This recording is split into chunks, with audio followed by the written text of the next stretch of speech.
Beleza. Então tá, ô, gente, então, beleza, prazer, vamos tocando esse semestre. Então tem 9 aqui, eu não sei se a turma é muito maior do que isso, né? Então já tem 9 aqui presentes, acho que as vans que tinham que chegar já chegaram. Então vamos começar propriamente dita aqui a nossa aula.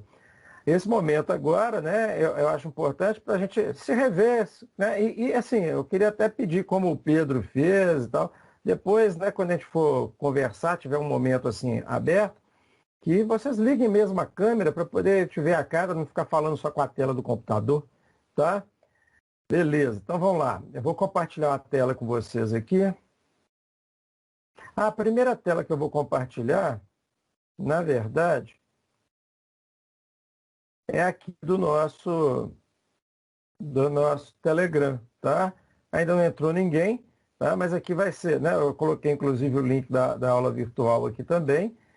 E eu vou explicar depois o que a gente vai fazer além de trocar mensagenzinha aqui e tudo mais, tá?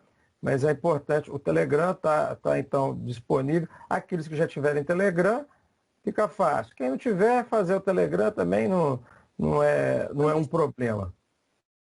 Sim. Como que a gente faz para poder entrar aí no grupo do Telegram? Tem um link que está lá no primeiro, na pré-aula da primeira aula lá, do primeiro encontro. Na pré-aula do primeiro encontro. Aí provavelmente, se não tiver instalado se já tiver instalado o Telegram, vai entrar direto. Se não tiver, você vai ter que instalar o Telegram. Aí eu vou entrar aqui agora, já encaminho para os meninos. Tá joia, beleza. Então tá bom. Bom, isso aqui é só para poder então exemplificar para vocês. Deixa eu fechar esse compartilhamento, vou abrir outro aqui.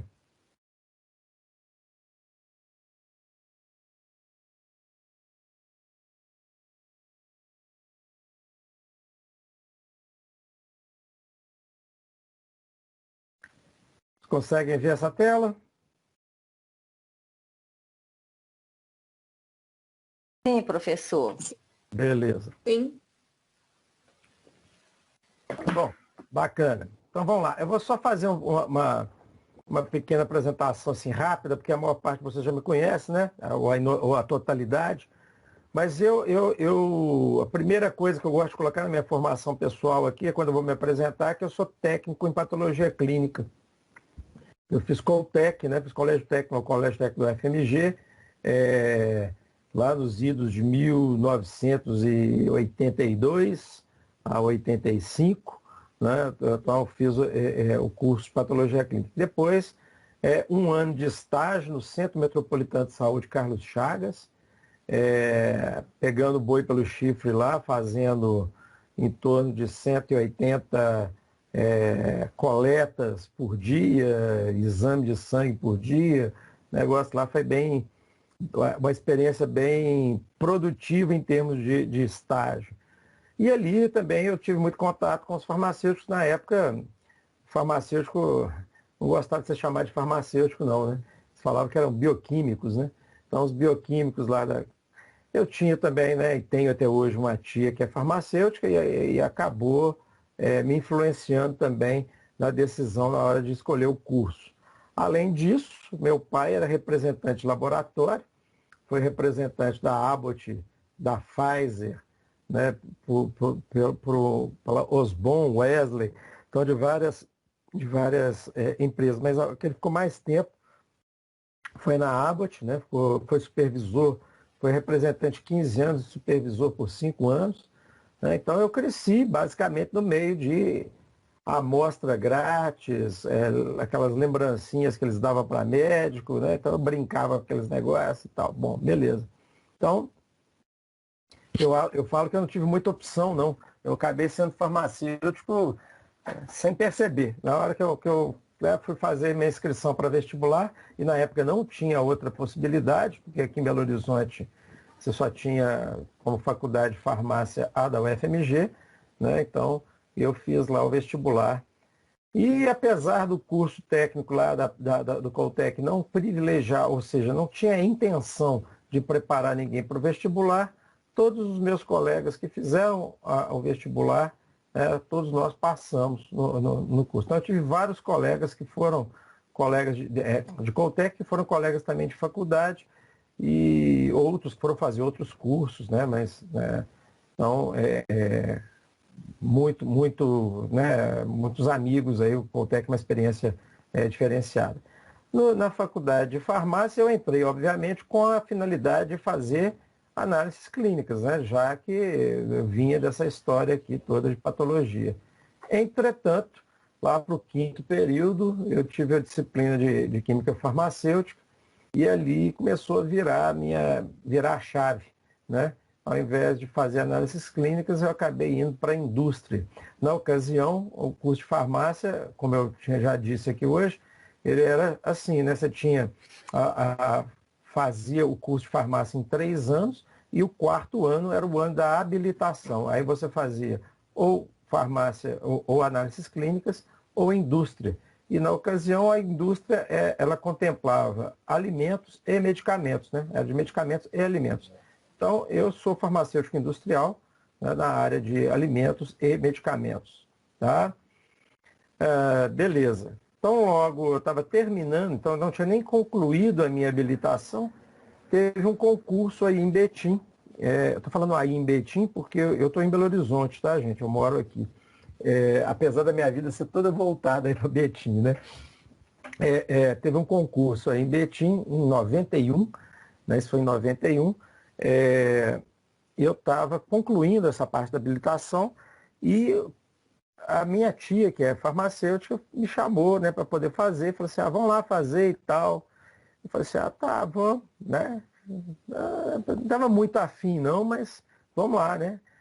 Com medo de ser chamado em determinado curso, aquelas coisas, né? Aí, beleza. Na época, a UFMG estava em greve, para variar. Aí, beleza. Aí fui fazer o concurso para ajudar, para acompanhar minha tia. Resultado, eu passei, ela não, né? Então, eram 2 vagas, eu fiquei em 2º lugar.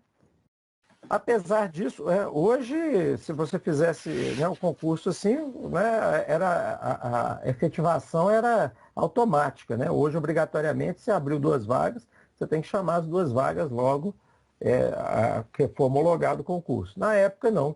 E demoraram aí 2 anos para poder me chamar, né?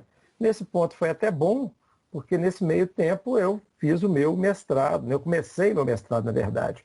Comecei meu mestrado. Aqui, eu estou colocando aqui que foi em Ciências Farmacêuticas, mas eu iniciei meu mestrado lá no ICB em Farmacologia e Fisiologia. Infelizmente, na época, eu tive que parar esse mestrado no meio, né? Na verdade, quase no final, questões pessoais aí que na época pesaram. E, bom, conversei com o meu orientador, foi uma situação muito chata na ocasião, mas, bom, parei. Anos depois, né, quando já estava resolvida aí a situação, já estava casado, minha esposa já estava, né, grávida do meu primeiro filho e tal, eu resolvi voltar. Conversei com o meu orientador, ele me acolheu novamente, mas pediu que eu fizesse novamente o concurso, né, para o mestrado lá na Faculdade de Farmácia, para fortalecer o curso, então, que estava iniciando, que era o curso de Ciências Farmacêuticas. Então, de mestrado, né, em Ciências Farmacêuticas. Então, eu fiz na área de concentração de Química Biológica e Toxicologia e defendi. Eu terminei, na verdade, em 2000, mas a minha defesa, por causa da greve, acabou sendo em 2001. Né? Em 2000, eu também comecei dentro da aula, né, como professor do ensino superior. Então, eu terminei meu mestrado e fui, né, comecei a dar aula de toxicologia de medicamentos. A primeira faculdade onde eu dei aula foi na Newton Paiva, que é aqui pertinho aqui de casa. Na época, o coordenador do curso era um ex-professor meu. Eu fiz um concurso lá e fui aprovado, mesmo sem ter ainda terminado o mestrado, sem ter defendido minha dissertação de mestrado, mas fui aprovado. Bom, beleza. Depois disso, né, várias experiências, né? Bom, estou falando, nesse meio tempo, enquanto eu estava lá, né, fazendo meu mestrado, deu tempo de eu terminar meus créditos aqui, e aí chamaram para trabalhar aí na Secretaria de Saúde de Betim. Na ocasião, o doutor Paulo Amorim, que era assessor da Secretaria de Saúde, me ligou, né? Ligou pessoalmente, perguntando se eu era farmacêutico bioquímico ou farmacêutico industrial. Aí eu falei assim, eu sou industrial. Ah, isso é ótimo, nós estamos querendo aqui montar uma central de produção de domes sanitários, de manipulação de medicamentos e tal. Coisa. Eu falei assim, beleza, é isso mesmo que eu sei fazer, né? E fui para lá, né? Começamos então, fiz um projeto, esse projeto acabou sendo um pouco adiado, pouco não, bastante, ficou 3 anos pendente por conta de questão de área física, que decidiu-se na época esperar a conclusão do hospital regional, e lá no hospital regional, então, adequar o espaço do hospital regional para trabalhar com manipulação.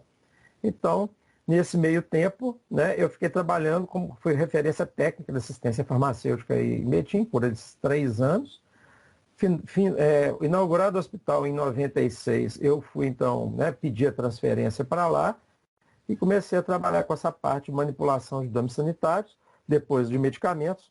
E por fim, quando eu estava na gerência da farmácia lá no hospital, eu, juntamente com a equipe lá, nós implantamos a manipulação de nutrição parenteral, também que foi um grande ganho para o município, dado que até então essa nutrição parenteral era comprada, né, da FAMAP, que era uma firma que mexia com isso, uma firma particular que terceirizava esse serviço. Né? Depois que eu saí da gerência, eu solicitei uma licença sem vencimento para poder tentar o doutorado. Comecei, fiz 2 anos fazendo alguns créditos de doutorado e uma parte do experimento. Só que, bom, nem tudo que a gente planeja dá certo, né? Então deu errado. Eu estava com um grupo de animais lá, eu estava trabalhando com epilepsia. Comecei a trabalhar com café e epilepsia, né? O grupo lá do meu orientador trabalhava com alimentos funcionais. Então, estava mexendo com café. E os ratos, né, eram ratos especiais, eram ratos que tinham crises epiléticas quando davam uma buzina lá de 120 decibéis na cabeça do bicho, colocava dentro de uma caixa, e eles tinham uma crise convulsiva. Então, para poder manter essa característica, a gente ia cruzando, né, irmão com irmã, para geneticamente manter esse traço da epilepsia. Entretanto, o que aconteceu, né? Quando a gente começa a cruzar irmão com irmã, degenera, né? Vai ocorrendo problemas genéticos aí, e a colônia degenerou, eu perdi grande parte do meu experimento. Nesse meio tempo, estava terminando minha licença sem vencimento, o resultado foi que eu tive que voltar a trabalhar sem concluir o doutorado. Está pendente até hoje. Ô, gente, tem alguém com o microfone aberto, poderia fechar, por favor? Bom, quando eu voltei, eu tinha então a vaga garantida, entretanto, eu não tinha a lotação garantida. Então, não consegui voltar para o hospital regional. Na época, estava preenchido todas as vagas lá, tinha uma vaga na UAI 7 de setembro. Bom, não sei porquê, né? Que só tinha vaga na UAI 7 de setembro, né? Então, quer dizer, o UAI 7 de setembro eu fiquei 6 anos na UAI 7 de setembro. Né? Foi assim, um período estressantíssimo, né, na minha vida. Muito difícil trabalhar em unidade de urgência e emergência. Prefiro 1000 vezes o hospital, sem dúvida. Né? Então, e logo então que depois, né, desses 6 anos lá da UAI 7, eu pedi transferência e consegui, né, tinha uma vaga na UBS Alvorada, e eu fui para lá. Então tem mais ou menos uns 7 anos que eu estou lá na UBS Alvorada. Né? A UAPS Alvorada, já mudou de nome, mudou de vez, mas é Alvorada, lá no Alvorada. Né? E como eu disse, Professor, né, sim. desculpa te interromper. A gente não está localizando o link do Telegram, não. Não estou localizando o link? Não está na pré-aula, não. Deixa eu só olhar aqui, porque aparentemente estava lá. Às vezes eu não compartilhei com vocês, porque apesar de ser essa turma em separado, vou só fazer isso aqui então, gente. Só um segundinho, que aí já facilita para vocês. Só um segundo. Espera aí. Deixa eu sair aqui desse compartilhamento. Eu sei o que pode ter acontecido.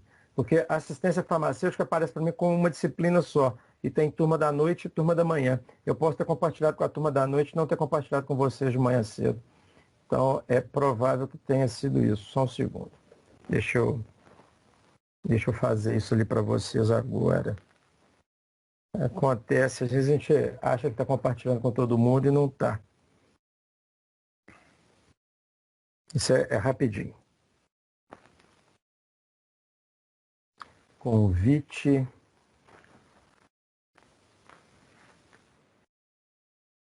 Grupo do Telegram.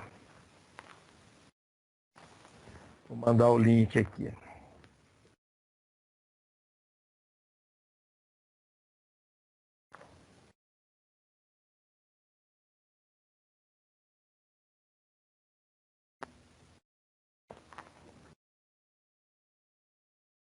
Só um segundinho. Turma da manhã. Isso. Foi isso mesmo, viu? Eu compartilhei com a turma da noite, não compartilhei com a turma da manhã. Apesar de que eu fiz dois links separados, tá? Beleza, já deve aparecer para vocês lá. Dá uma atualizada na página de vocês aí que já deve aparecer lá.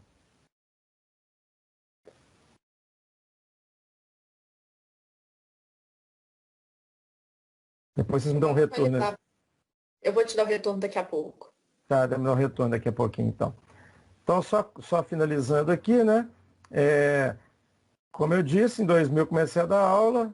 Então foi, né? Newton Paiva, Pitágoras, Una, Unincor, Unifenas de Belo Horizonte e de Divinópolis, Faxal de Santa Luzia, Funcese de Itabira. Então, assim, tem um bocado de estrada aí, literalmente falando, né? Um bocado de estrada aí nesse meio tempo. 6 anos indo e voltando 3 vezes por semana a Itabira. Então, foi assim, um período de bastante trabalho e aprendizado. Tá? Muito bem. Então, nós vamos falar um pouquinho agora sobre... Conseguiram localizar aí, não? No link? Ainda não apareceu, não, mas deve aparecer daqui a pouco. Atualiza, dá uma atualizada na página, que provavelmente vai aparecer. Já liberei lá. Eu saí, entrei do portal aqui, vou tentar novamente. Tá ok. Qualquer coisa vocês me falem. Bom, muito bem.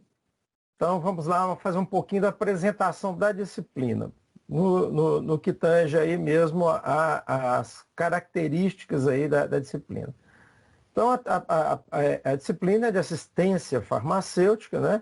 E aqui, né, ela está dividida, como você sabe, em 4 unidades, né? E essas unidades, elas foram agrupadas, por curioso que possa parecer, de uma maneira mais... das disciplinas que eu já dei, o agrupamento mais lógico que eu encontrei foi nessa da assistência farmacêutica. Então, primeiro começa falando um pouco do histórico da assistência farmacêutica, dos seus princípios, né, que a gente vai ver aí que se confunde muito com o histórico da própria saúde no Brasil, né, não só a pública, mas a privada também. Então, falando um pouquinho dessa história, da legislação que foi criando e que foi garantindo essa questão da assistência farmacêutica no país. Depois, na unidade 2, vai falar da assistência farmacêutica propriamente dita, quais são as etapas que compõem o ciclo da assistência farmacêutica, né? Desde da seleção do medicamento até a distribuição. Então, as diversas modalidades, falar um pouquinho até de licitação, né? Orçamento, coisas que, apesar de ter uma aplicabilidade muito pública, né? Vamos dizer assim, né? Quando você fala de licitação é um processo de compra público.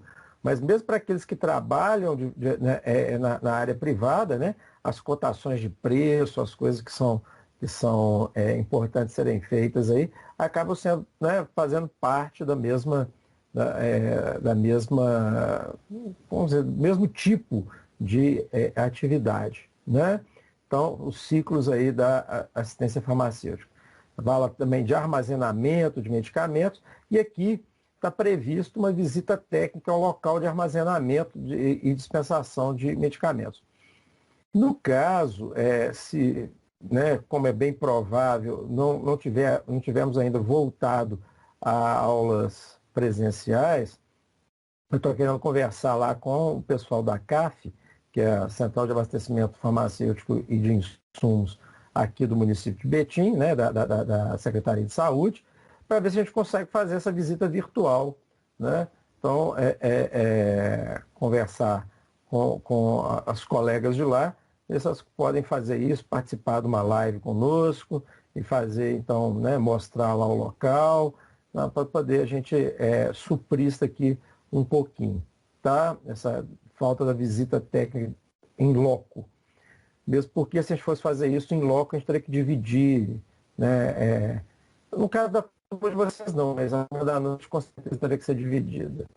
Muito bem. Na unidade 3, fala de um dos tópicos, uma das coisas que compõem a assistência farmacêutica, a atenção farmacêutica, que está, vamos dizer assim, a cereja do bolo da assistência farmacêutica, né, a coisa mais bacana, assim, de mais visibilidade dentro da assistência farmacêutica, que é a atenção farmacêutica. Então, falando um pouco dos PRMs, do uso racional de medicamentos, das notificações de reações adversas de medicamentos, né?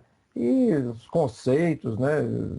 Desafios aí que vão aparecer, a atenção farmacêutica em grupos especiais, como os de hipertensão, de diabetes, né? A atenção farmacêutica domiciliar, então coisas aí do tipo. E no quarto, falar um pouco sobre farmácia hospitalar, né? Introdução aí à farmácia hospitalar, né, gestão de compras. Então, são tópicos históricos, né, causa de infecção hospitalar, legislação, medidas educativas restritivas. Então, falar um pouco da vida dentro de um hospital. E aqui também previsto uma visita técnica a uma farmácia hospitalar. Da mesma forma, nós temos até um colega aí, né, que é professor aí no Pitágoras, que é o Glaucio, que é farmacêutico lá no regional atualmente e que poderia, então, estar nos ajudando nesse sentido de né, fazer essa visita técnica virtual aí, caso não seja possível fazer a presencial. Dentro de hospital, vocês sabem que é mais complicado levar uma turma grande para poder fazer visita técnica, né? Mas, de qualquer forma, nós vamos ver como é que a gente elabora essa visita aí.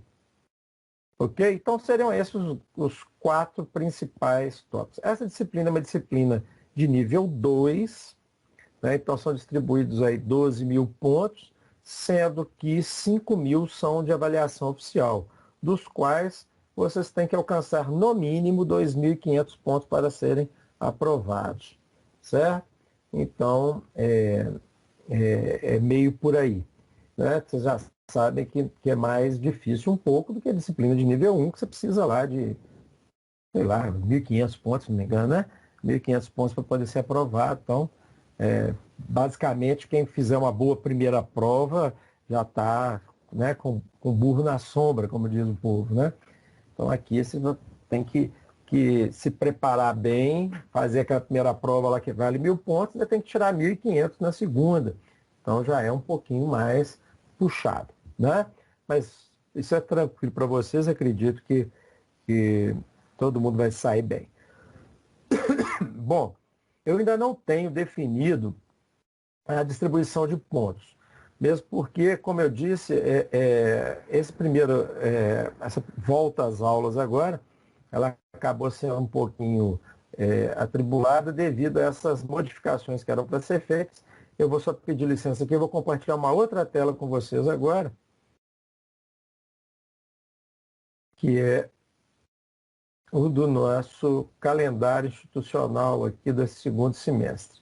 Só para poder eu dizer para vocês, eu não tenho ainda definido quais são os...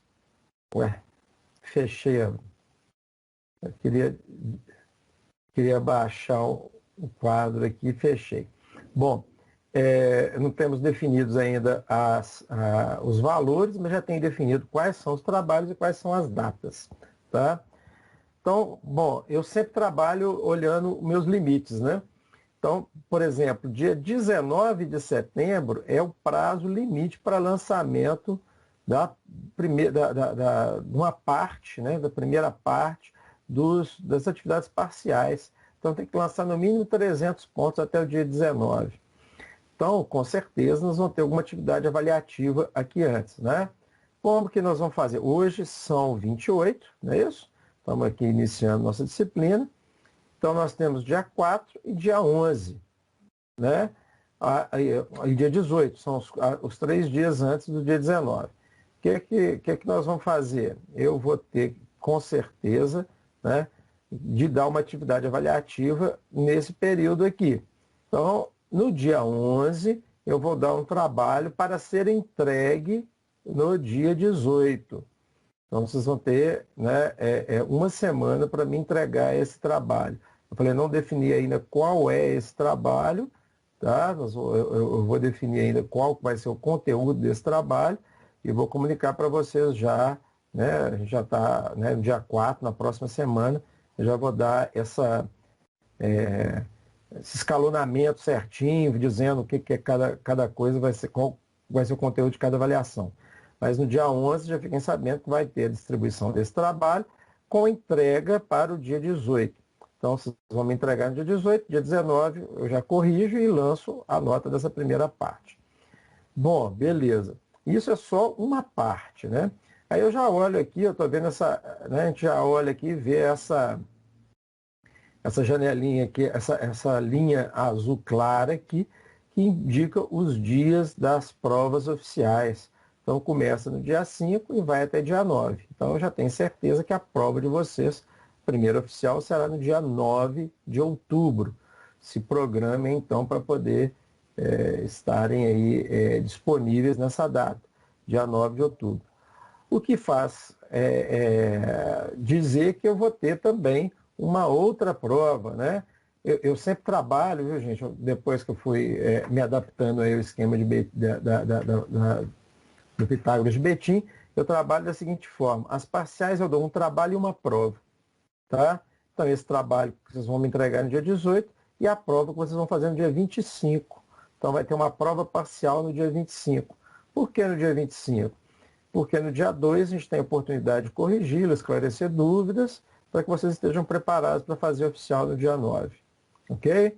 Então, esse aqui vai comer, né? Esse aqui não vai comer muita parte da aula. Normalmente, depois do intervalo que eu dou essa prova, deixo disponível para vocês fazerem por um período. E aí, no dia 2, a gente corrige essa prova. Ao corrigir, também vão tirando as dúvidas, para que a gente possa, então, no dia 9, estar preparado aí. Né? Então, geralmente, o conteúdo, né, da prova parcial e da prova oficial é basicamente o mesmo. Pode ter uma outra acréscimo acontecer aí, até que foi dada no dia 25 e no dia 2. Tá? Então, mas basicamente é o mesmo, né? A base da prova é a mesma. Tá? Então, ó, só relembrando, um trabalho dia 18, uma prova dia 25, todas duas parciais. A prova oficial no dia 9, ok? Beleza. Então, na semana seguinte, nós está aqui marcado dia 16, semana de palestras, né? Nesse dia 16 seriam a semana de palestras e o lançamento das notas do primeiro bimestre. Mas eu nem sei como é que vai funcionar isso muito não. No primeiro momento, eles tinham dito que toda essa semana aqui seria de recesso. Eu não sei se vai ser mesmo. Para colocar ali semana de palestra, de qualquer forma nós não teremos aula, tá? Sendo palestra ou sendo recesso, nós não teremos aula. Bom, bacana. Nessa semana né, do 12, que é feriado nacional, e no dia 15, que é dia do professor, né, então não tem nada programado para nós. Bacana. No dia 23, aula. Dia 30, aí a gente já vai olhando lá para novembro. Ó. No dia 7, eu tenho de novo o prazo de lançamento de parte, pelo menos 500 pontos, da atividade parcial 2. Bom, o que que isso indica? Que dia 6 vocês vão ter que me entregar um trabalho, tá? Então esse trabalho vai ser dado no dia 30, para que no dia 6 vocês então me entreguem esse trabalho. Uma semana para vocês resolverem, tá? E vai haver então esse lançamento no dia 7. Bacana. Dia 20 é dia da consciência negra, não haverá aula. Então dia 13 nós temos aula, dia 27 nós temos aula, e no dia 3 já é a nossa, no dia 4 já é a nossa oficial 2. Bom, então quer dizer, a previsão que eu teria para a prova seria no dia 20, né? Só que vai ser feriado. Eu gosto de fazer sempre dando uma semana de intervalo entre as duas, para que possa haver correção. Qual que é a minha proposta? Né? Nesse caso, é que a prova seja no dia 27 mesmo, eu faço a correção e faço a correção via vídeo, posto esse vídeo corrigindo para vocês. No dia 4, no dia da prova nossa, a gente entra na sala, né? Tira as dúvidas e vocês vão então resolver a prova. Tá? Então, nesse caso, para essa turma aqui é uma turma de sexta-feira, nós faríamos dessa forma. Dia 30 eu dou um trabalho, dia 6 vocês me entregam. Dia 27 a gente faz a prova parcial e no dia 4 nós faríamos a segunda oficial. Bacana. Quem tiver conseguido, né, tiver se dedicado aí e passado na disciplina, dia 4 está dando tchau para mim, né? Então já está de boaça indo para as férias. Quem não, né, quem tiver, por exemplo, perdido uma prova, né, deixar de fazer alguma atividade que vai fazer segunda chamada, vai, né, dia 7 e 8 são as avaliações de segunda chamada. Tá? Beleza. Licínio, Sim. uma dúvida aqui. Se a prova parcial vai ser no dia 27, como que ela vai ser corrigida? Porque a avaliação oficial 2 já é no dia 4. Sim, ela é corrigida. Como que ela vai ser Vai corrigida? ser Como no assim? mesmo dia? Ela vai ser corrigida no mesmo dia? Corrigida e lançada. Eu tenho que lançar no dia 28, se não me engano, eu tenho que mandar a nota dia 28, prazo limite para lançamento da segunda etapa, da segunda parcial. Eu lanço no mesmo dia. A correção eu vou fazer. Essas provas normalmente eu faço no Socrative. A não ser que haja alguma determinação ao contrário, geralmente no Socrative. Já sai o resultado automático para mim. Para vocês, não. Eu digo, Mas né, para a gente tirar dúvidas, essas coisas. Foi o que eu falei. Eu vou gravar a correção dessa aula e vou lançar um vídeo corrigindo essa aula. No dia 4, tá? Eu vou gravar um vídeo da correção dessa aula. Vocês não vão ter aula entre uma e outra. Então vai ficar gravado. No dia 4 a gente entra, antes de começar a prova oficial, a gente esclarece, né, as dúvidas, né, que porventura tenham surgido aí na correção dessa prova. Ok? E nesse caso, né, essa prova, o conteúdo da prova do dia 27 será o mesmo conteúdo da prova do dia 4. Entendido? Ok.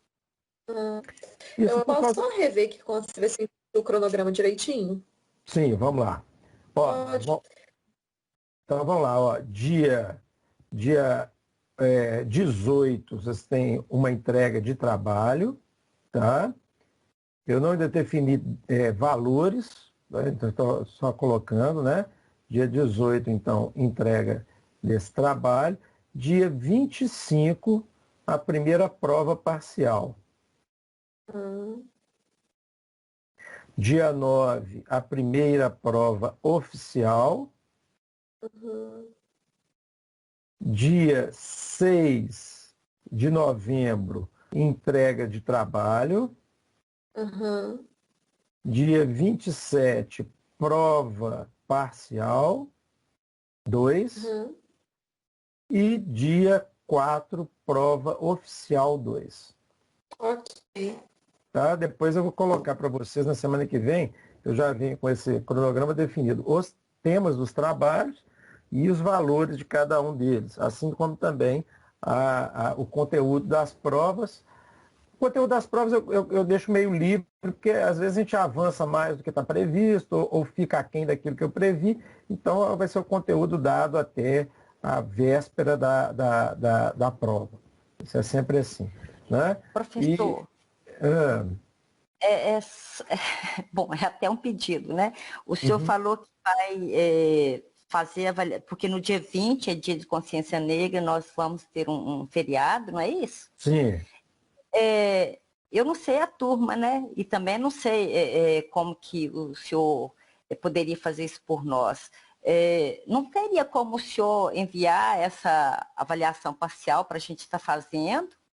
E No no dia dia 20? 27, para a gente? É. Ou Não, antes, isso para a eu não gente? posso. Isso eu não posso, porque no calendário oficial da instituição, isso é dia de feriado. Mesmo, Não, eu mas não posso.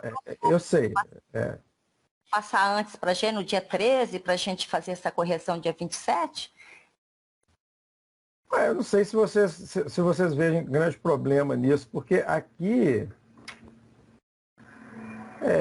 eu não sei, dia 13 ficaria tão próximo aqui, a gente já vai acabar de fazer o trabalho, já fazer essa prova. Tá, tudo bem, podemos marcar para passar para o dia 13, então, e Não fazer essa sei correção dia 27. o que eles acham, porque no dia de avaliação a gente fica tão tenso.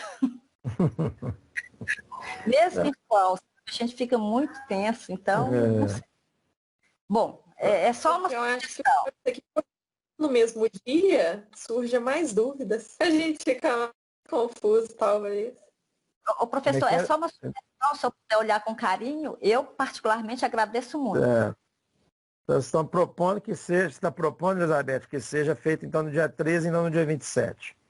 É Né? porque no dia 27 a gente faria a correção, né? Eu não sei se como que é essa avaliação. Se é no Socrativa, a gente tem que fazer no mesmo dia que o senhor postar, é isso? A gente não poderia É, fazer corrigir. no- eu não sei como é que vai ficar a determinação da faculdade quanto às oficiais, mas na parcial eu dou o tempo para vocês fazerem, tá?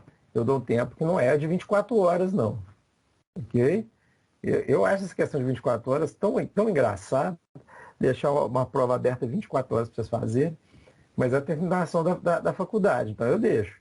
Mas nas parciais, que eu tenho essa liberdade, a gente coloca aí um prazo, aí, 2 horas, 3 horas de prova, que é mais que suficiente para resolver aí 10, 12 questões de múltipla escolha, né? Ô Licínio, Sim, queria dar uma olhada com você nessa questão de prazo para a prova. Como eu sim. estou na farmácia aqui, e Uhum. eventualmente, igual agora há pouco, eu fiquei ausente uns 20 minutos da aula porque eu tive que aplicar uma injeção e prestar um atendimento para um cliente ali que a minha balconista precisou de ajuda. Você Sim, acha que é Pedro. possível deixar um pouquinho maior, não? Por conta justamente dessas interrupções que eu tenho frequente, assim? Normalmente, por exemplo, nossa aula começa às 9 horas. Então, Uhum. nesse caso do dia 13, é, eu abriria, né, faria uma abertura só para algum esclarecimento de dúvidas, se for no dia 13, né, que a gente está colocando aqui. Esclarecimento de dúvida e deixaria aberto aí Depois eu ligo para até ele. 1 hora da tarde. Então, quer dizer, de 9h30 até 1 hora da tarde, eu acho que é suficiente para Dá, poder não, fazer aí a prova. dá. Não Aí é? dá. Uhum. Entendido? Agora, a oficial, como é institucional, determinação institucional, se elas colocarem 24 horas, fica 24 horas aberto. Isso aí não é o problema, não. Tá? Bom, professor, se for comprometer também algum conteúdo do dia 13 para o dia 27, é só mesmo uma sugestão, Não, porque não. Aí a gente só transferiria. Então, dessa forma, aí o conteúdo não seria o mesmo da prova oficial, que eu teria dado, né, o que eu daria no dia 13, eu vou dar no dia 27. Ok? e aí entraria na oficial do dia 4. Isso, entraria no oficial dia 4. Aí o Entendi? senhor não daria nenhuma atividade em cima, né? Então também não sei se seria viável. Não tem como. Se eu der conteúdo aqui, né, para poder entrar no dia 4 não dá tempo de fazer outra atividade avaliativa aqui no meio. Né? Não tem um Bom, exercício, alguma coisa. Né? entendi. Bom, mas Ok? aí ficou melhor para a turma e para o senhor também, tá? Muito Tá, obrigada. não, mas como está longe aqui, e isso aqui é uma coisa que nós temos flexibilidade contra ela, vamos discutir mais para frente.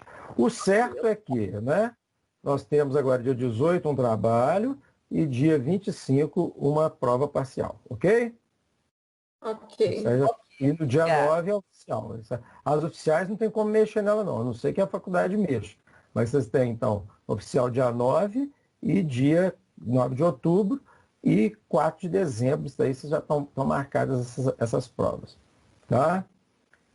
Quem perdeu alguma dessas provas, então vai ter em dezembro lá os dias 7 e 8 para poder fazer a segunda chamada. E aquele, né, que quiser me segurar mais tempo, né, ainda vai fazer o exame final, né?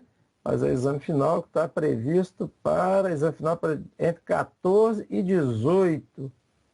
Não, peraí. Exame final 10 e 11. Dia 10 e 11 de dezembro, então, seria aí o exame final. Ok? Espero que ninguém precise ficar aqui tão longe. Mas na pior das hipóteses, dia 11 vocês estariam entrando de férias. Ok? Muito bem. Então a proposta é essa. Depois, como eu disse, eu coloco mais detalhado aí na próxima semana. Bacana. Vamos lá. Então deixa eu voltar aqui na nossa apresentação dos slides e vamos partir então para a disciplina propriamente dita. Alguma dúvida, algum comentário? Por enquanto, não. Conseguiram achar aí o link do Telegram? Sim, eu estou baixando ele aqui já. Deixa eu até olhar aqui Aqui tem uma outra vantagem, tá, gente? Nós vamos explorá-la também. Durante a aula, vocês não têm o chat aí, se precisar falar comigo, né? Aqui eu estou deixando bem livre, vocês podem me interromper a qualquer momento pelo áudio mesmo, mas se eventualmente quiser me mandar alguma pergunta pelo chat, pode mandar no Telegram também. Eu vou deixar ele aberto aqui e nós vamos assistindo. Já vi que entrou aí a Larissa, entrou a Mariana, entrou o Ketson, entraram aqui já. Né? Então, depois o pessoal vai entrando aí também. Lá eu deixo aí também já o link da aula dessa sala virtual. Eventualmente, se semana que vem não tiver resolvida essa questão da integração, o link é o mesmo, tá? Eu vou ampliando esse link, seria o mesmo. Bacana. Então, unidade 1, seção 1. O que é assistência farmacêutica? A primeira coisa que eu quero saber de vocês é qual a noção que vocês têm de assistência farmacêutica? Só vou pedir para vocês fazerem uma coisa. Quando vocês fizerem uma intervenção, como eu não estou vendo quem é que está falando, só me dizer assim, ó, fulano que está falando. Algumas vozes a gente vai reconhecendo, né? Mas só, Licínio, é fulano. Porque para mim é isso, tá? O que é assistência farmacêutica para vocês?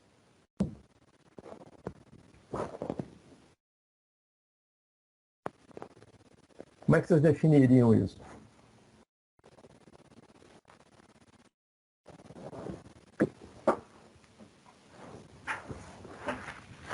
Nossa, que silêncio. Não, porque eu falei 2 vezes já com o microfone fechado, agora que eu tô vendo. Você mexer com isso, não. A assistência farmacêutica, para mim, é a avaliação do tratamento, o auxílio na avaliação do tratamento do paciente. Só quem é que está falando? É o Pedro. Ô Pedro, vai lá. Tá dando para me ouvir aí? Tá, sim, beleza. Então, é o auxílio no tratamento do paciente, onde que a gente pode avaliar a possível interação entre medicamentos. É a gente pegar o conhecimento nosso e conseguir transformar isso em prática para benefício do paciente, na minha visão.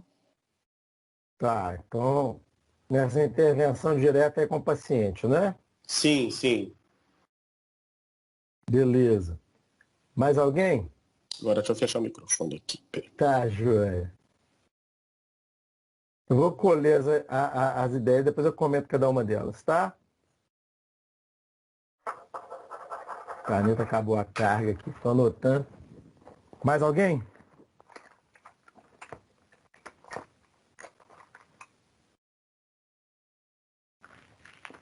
Gente, que silêncio.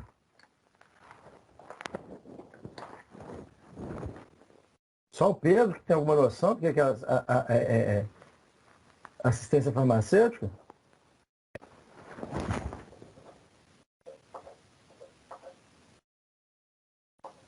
Ninguém mais? Professor Quem fala? Mariana. Oi, Mariana. Bom, eu vejo assistência farmacêutica, porque assim, são conceitos muito complexos, né? E acaba assim, quando a gente não tem uma definição muito objetiva, a gente acaba se confundindo, porque é serviço farmacêutico, atenção farmacêutica, assistência farmacêutica. Então, são coisas diferentes, com nomes parecidos, e acaba confundindo um pouco. Mas no meu modo de ver, assistência farmacêutica, eu acho que o principal, talvez, objetivo dela seria o uso racional de medicamentos.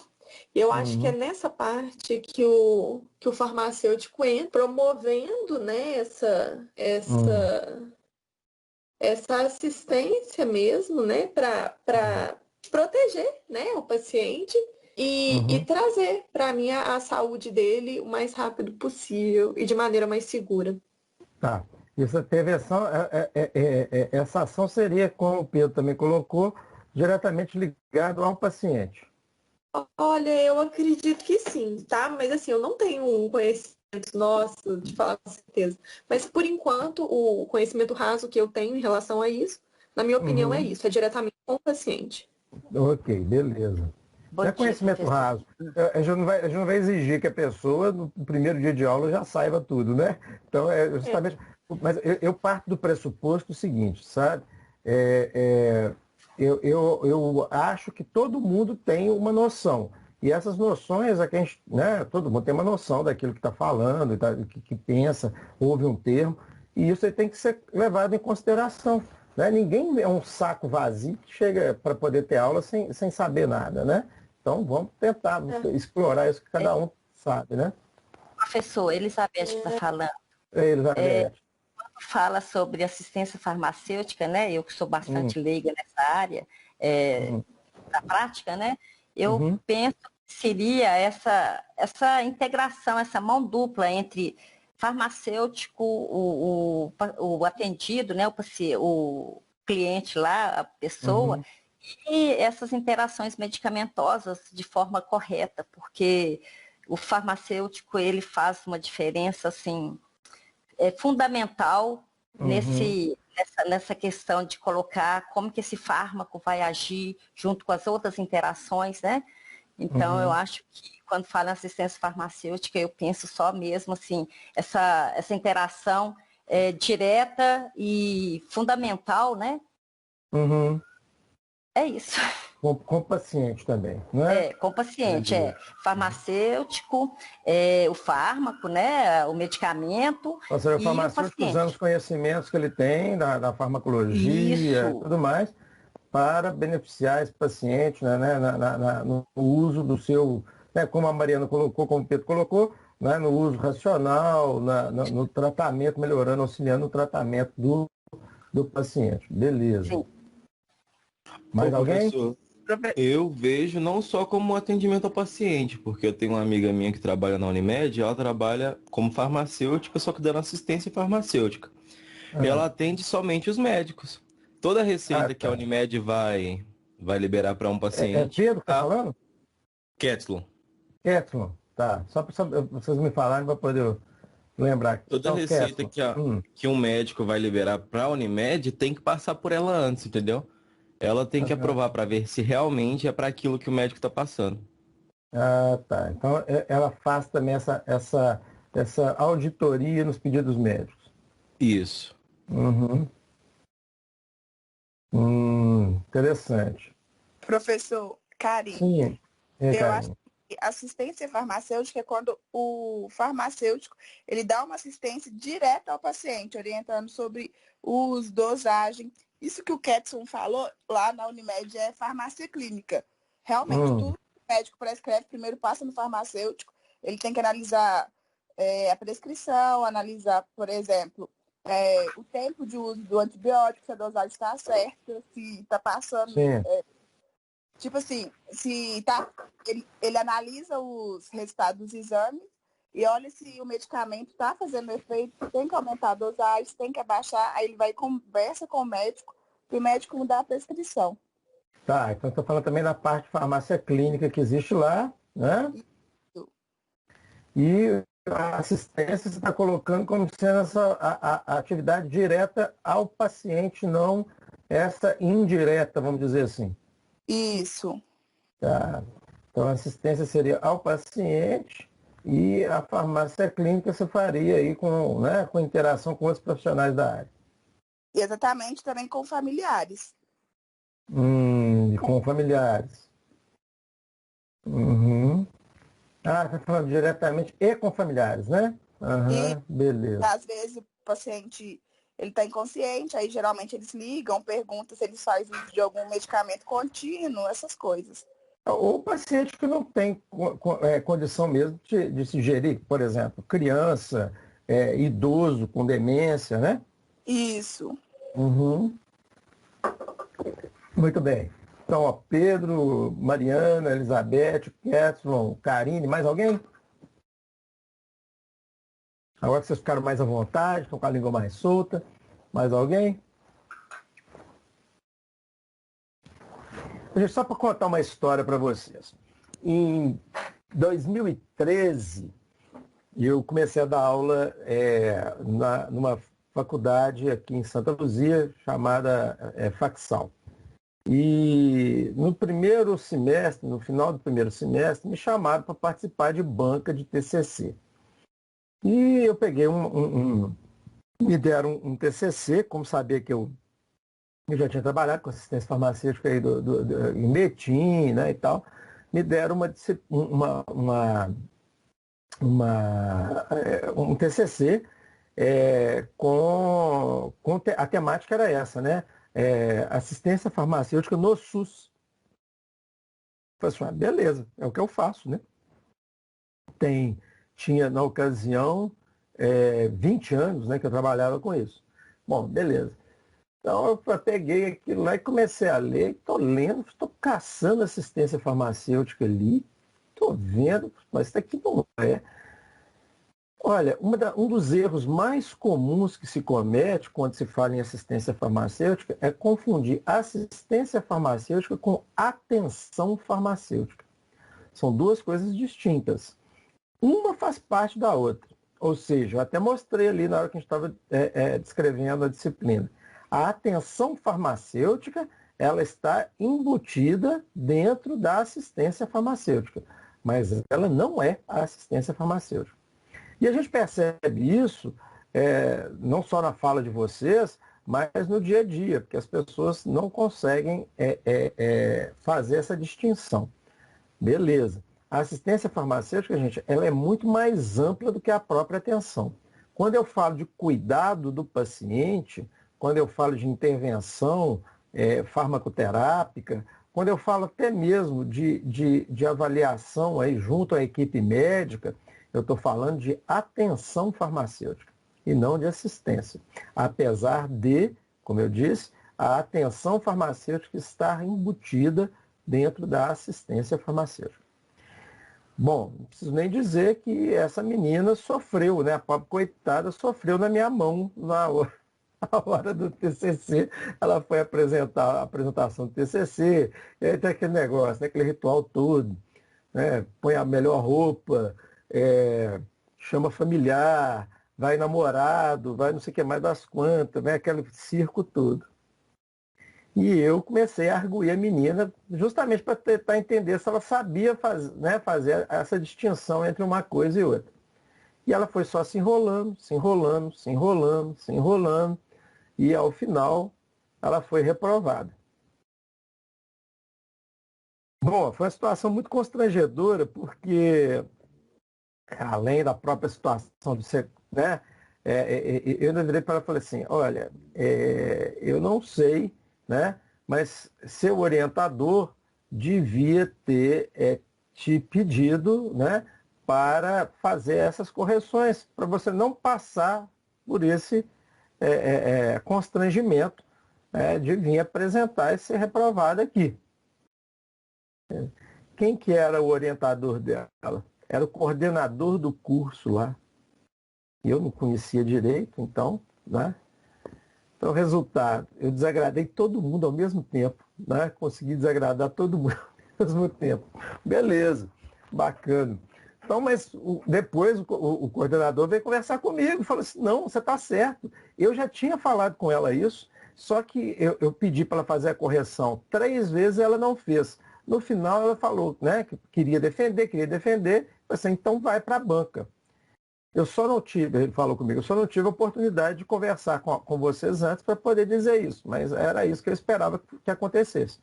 Ótimo, se era isso que eu esperava que acontecesse mesmo, eu não tenho certeza, mas de qualquer forma, acabei me saindo bem, né? Mas a menina precisou repetir, ficou mais um semestre para poder defender o TCC dela.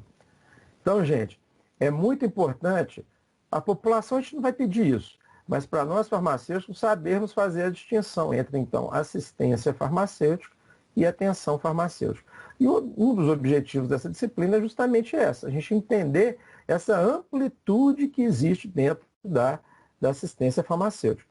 Tá? Primeira coisa, né, quando a gente fala de assistência farmacêutica, eu até iniciei falando assim, a assistência farmacêutica ela meio que se confunde com a história da saúde no Brasil, tanto a pública quanto a privada. Né? Então, vamos falar um pouquinho de qual que é o conceito que se tem dessa assistência farmacêutica.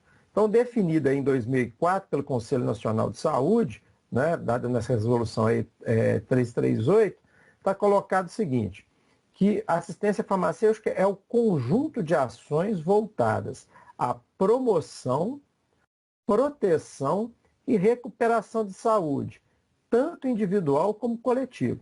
Então, quando a gente fala de assistência farmacêutica, nós estamos voltando muito para o ponto individual, ou seja, eu e o paciente.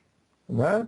Então, eu, farmacêutico, o meu paciente, né, o meu usuário do serviço, que eu vou ali, analiso aquela prescrição dele, eu vejo o prontuário desse paciente, que eu sei as comorbidades que ele tem, eu avalio se aquela medicação é a melhor, eu vejo as queixas desse paciente individual. As queixas desse paciente, percebo então que eu tenho, né, que aquele medicamento não é o mais adequado, eu faço então uma intervenção, né, farmacoterápica, converso com o médico e faço substituição do medicamento. Isso, beleza, está no âmbito individual. Agora, eu também tenho um âmbito coletivo. Como é que um farmacêutico vai agir no âmbito coletivo, assim, né? Na promoção da saúde, por exemplo? Olha, aí foi o que a gente fez em 1993 aí em Betim. Em 93, quando eu entrei na prefeitura, a prefeitura estava fazendo a primeira compra de medicamentos. Não se tinha padronização de medicamentos na prefeitura, né? Então, como é que eu vou padronizar? Como é que eu sei que esse medicamento é adequado, ou eu preciso comprá-lo aqui na prefeitura e não um outro medicamento que o representante do laboratório veio falar? Né? Então, aí eu tenho que... Né, são técnicas que a gente vai desenvolvendo, né? Você vai pegar lá o estudo epidemiológico do município, né, o estudo epidemiológico do Brasil, você vai pegar outras padronizações feitas tanto no Brasil quanto em municípios de igual porte, de perfil epidemiológico parecido, e vai fazer a comparação e ver aqueles medicamentos que são os mais adequados.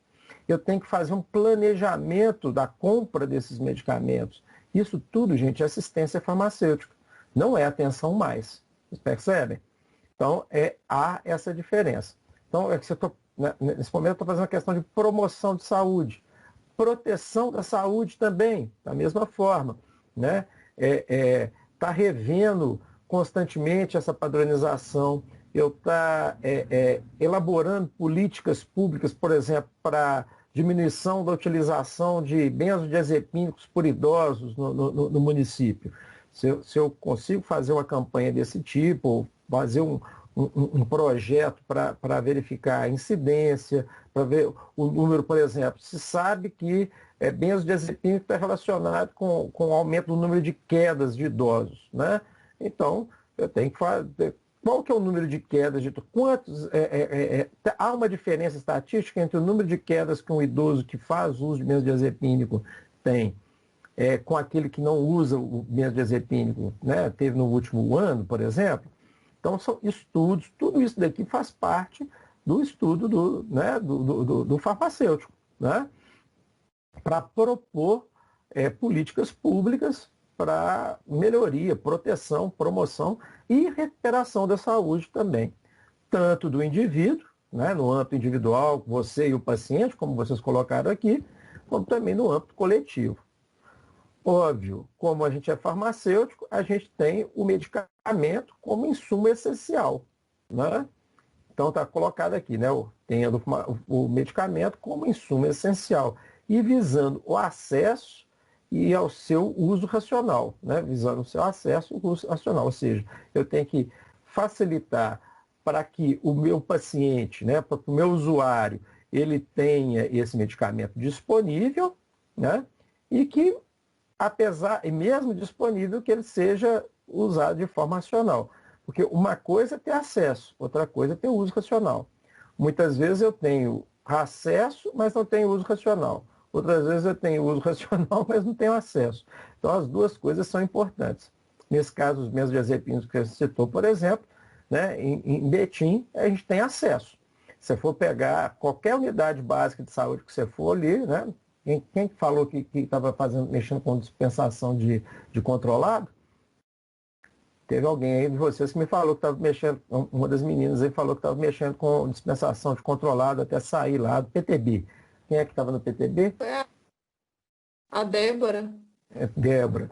Então, olha só, você está trabalhando, você for lá, você vai abrir o armário controlado, você tem lá clonazepam, você tem diazepam, você tem o midazolam padronizado. Pode ser que na unidade lá não tenha pedido, mas você tem padronizado para unidade básica de saúde aqui. Você tem clonazepam, o diazepam, o nitrazepam, o lorazepam e o midazolam, né? Então, quer dizer, 5 benzodiazepínicos disponíveis aí dentro E sendo que o clonazepam, você tem o clonazepam gotas também, né? O diazepam, você tem o diazepam injetável também. Então, você tem uma disponibilidade imensa de medicamentos benzodiazepínicos, né? Então, você tem acesso, mas você não tem uso racional. Se você pensar que tem usuário... Oi, pode falar. Eu fiquei com uma dúvida em relação a essa padronização do medicamento. Uhum. A unidade, né, o farmacêutico faz, né, pela unidade de saúde, é ele quem determina para aquela unidade de saúde específica, para aquela unidade básica, ou é uma coisa assim que ele é subordinado a ela? Ele é subordinado a ela. Na verdade, você tem uma comissão, aí em Betim tem uma comissão de farmácia terapêutica, tá? Uhum. Que é composta por farmacêuticos, mas também há profissionais de outras categorias, como os médicos, né? E quando há necessidade, são chamados especialistas, né? Tem alguns médicos que são membros integrantes, né, dessa comissão, e há outros que são chamados como consultores. Por exemplo, se eu vou discutir um medicamento de cardiologia, eu posso convocar um cardiologista para poder fazer a discussão de inclusão ou exclusão do medicamento. E outra, a gente vai trabalhar com perfil também das unidades básicas. Então, das unidades. Você tem uma unidade básica e tem um perfil de padronização diferente de uma unidade de atendimento, de pronto atendimento, tá? De uma UPA. E, por sua vez, tem uma padronização diferente da do hospital, né? Então, agora, o município tem uma padronização ampla, né? Que vai abranger os 3 níveis, nível primário, secundário e terciário de atenção à saúde. Você me entende? Então, geralmente, isso daí é feito em nível central. Então, a política de medicamentos é determinada aí. A gente chama, no município de Betim tem a DAF, Diretoria de Assistência Farmacêutica. Essa diretoria é que determina isso, né? Tem essas várias comissões que vão fazer essa divisão. Tá? E isso acontece em diversos níveis. No Estado você tem isso também, e em âmbito nacional você também tem, né? Então, depois nós vamos comentar isso com mais calma. Mas só para vocês entenderem, né, que é muito mais amplo do que simplesmente o meu contato com o paciente. O contato com o paciente é importante? Importantíssimo. É onde a gente vai fazer saúde. Mas percebam que para eu falar para o meu paciente lá, uma senhora idosa que está tomando benzodiazepina, que está caindo 3 vezes por dia e quebrou o fêmur, né? Que ela tem que parar de usar aquele benzodiazepínico, porque não tem motivo mais para usar aquele benzodiazepínico, né? E aí eu vou fazer a intervenção junto do médico, eu tenho que ter todo esse conhecimento aí por detrás, né? Então, essa intervenção que eu faço, ela tem um respaldo de toda a atenção, toda a assistência da atenção farmacêutica, eu tenho todo o respaldo da assistência farmacêutica por detrás. Eu tenho o medicamento que é padronizado, eu tenho os comitês que são próprios para poder eu recorrer. Vocês entendem? Então, é uma coisa bem ampla, bem, né, bem estruturada. Não é só a minha ação enquanto farmacêutico junto ao paciente. Apesar dela ser, vamos dizer assim, a cereja do bolo, como eu disse anteriormente. É a hora que você tem aquele maior prazer na hora que você está ali trabalhando diretamente com o paciente. Tá? Então, ou seja, né, é o conjunto, né, esse conjunto envolve tanto a pesquisa, anteriormente à liberação de medicamentos, você tem uma pesquisa, o desenvolvimento e produção de medicamentos, né, de insumos. Então, quando a gente fala, por exemplo, de cloroquina para a Covid, isso daqui, gente, para o farmacêutico, isso daí é a mesma coisa que meter uma facada no rim, né? Você não tem pesquisas ainda que comprovassem, né, e começaram a querer distribuir. Aí em Betim, o prefeito, não sei se você sabe, mas comprou ivermectina para sair distribuindo para a população, né? E começou a distribuir num dia, no mesmo dia a Anvisa colocou ele dentro da portaria 344, limitando a liberação. Então, quer dizer, passou por cima da assistência farmacêutica, né? Então, quer dizer, pulou as etapas de pesquisa, né, de desenvolvimento, da produção de medicamento e insumo, bem como sua seleção, que a gente falou agora, a programação, a aquisição. Isso é outra coisa, né? Para poder garantir o acesso, eu tenho que ter mecanismos de aquisição e de distribuição, né? Eu tenho que ter protocolos de dispensação desse medicamento. Tem medicamento que é de dispensação livre. Tem medicamento dentro da unidade básica de saúde, por exemplo, que eu preciso de justificativa médica, né? No hospital, vocês disseram aí, né? Tem medicamento que o médico precisa justificar para fazer a liberação. O farmacêutico tem que verificar se a posologia está correta, se a indicação está correta, né? Isso tanto no âmbito privado, público, quanto privado. A Unimed não libera determinado, glosa diversas vezes pedido de médico, que vai contra aquele parecer do farmacêutico. Certo? Então, isso aí, né, é coisa importante. Garantia da qualidade dos produtos e serviços, né, acompanhamento e avaliação da sua utilização. Né? Então, quer dizer, mesmo depois que eu já dispensei, eu continuo acompanhando. Então, um paciente, hoje eu estou distribuindo, sei lá, um enalapril do laboratório, sei lá, laboratório do Licínio. E aí vendeu, a próxima licitação entrou o laboratório do Pedro. Tá? Então, o laboratório do Pedro, né, obviamente, vai ser pior que o laboratório do Licínio. Né? Então, o que aconteceu? Né? O paciente começou a apresentar determinada reação adversa. Né? Então, ele está usando o medicamento, eu já estou acompanhando isso dali e eu tenho que fazer o quê? Eu tenho que notificar essa reação adversa. Eu tenho que verificar se aquilo está relacionado com o uso do medicamento. Como? Né? Eu suspendo, vejo se a reação adversa some. Então, são várias técnicas que vão acontecendo aí, né, para fazer esses relatos, tanto para a Anvisa quanto para a Secretaria de Saúde Municipal, para a Vigilância Municipal. Isso, inclusive, para, às vezes, bloquear o fornecedor, né, do laboratório do Pedro, né, o laboratório Pedro, como fornecedor do município. Então, isso tudo faz parte da assistência farmacêutica. É muito mais amplo do que simplesmente um contato direto. Né? Então, a perspectiva de obtenção de resultados concretos, aí sim, todo mundo colocou, né? Que é isso para melhorar a vida lá, né? Melhorar o tratamento do paciente. Então, é isso. Melhorar a qualidade de vida de cada um. E quando a gente faz isso, a gente está melhorando a qualidade de vida de toda a população.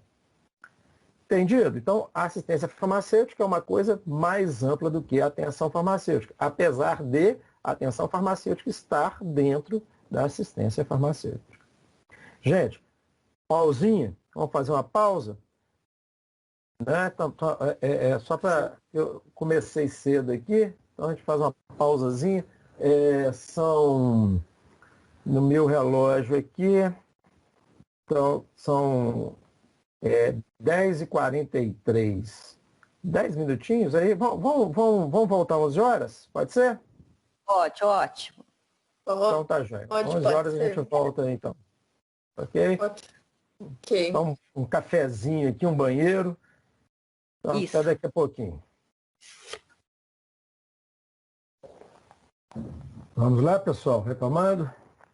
Vamos para essa última perna da aula aqui.